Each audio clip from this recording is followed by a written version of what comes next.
میگن با بچهای انجمن در نیفت. یه سلاح خفن دارن بهش میگن 12 قدم. میخوای بدونی چی میگه؟ قدم یک میگه عاجز باش، غرورتو بشکنو، لایق باش، صادقانه تسلیم باش زودتر، حالا واسه قدم دو حاضر باش. مشورت نکنی رو هوایی، برامون مهم نی بچه کجایی، بنداز دور مغزه گندیده تو، با مشورت که پیش خدایی. تا اینجا خوب بود؟ بریم واسه قدم 3. قدم 3 یعنی بندگی واسه خدایی که یه دنده نی، با عشق برو بغلش کن رفیق، میبینی واسه تو بهتر خدا نی.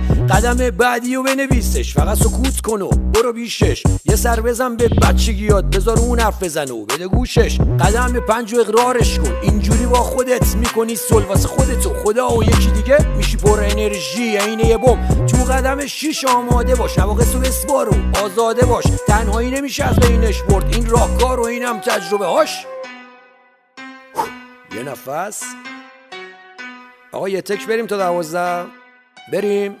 قدم 7 با فروتنی، با خدا باشی یعنی در یمنی، ازش بخوا خودش از بین ببره، حذف نواقص کار من و تو نی، باید لیست کنی. 8میه خسارت هایی که زدی همه خودیه، قرار نی جبران کنی همشو، ولی نوشتنش رفیق الزامیه. تو قدم 9 جبرانش کن، قبلش با راهنما شورش کن، باور کن بخشیده میشی رفیق، این بت ذهنی و خرابش کن. 10 وقتش تراز بگیری، اگه هنوز توی رنجش اسیری، میفهمی دشمن خودتی، فقط میتونی مچ خودتو بگیری. قدم 11 درک شخصی از خدا.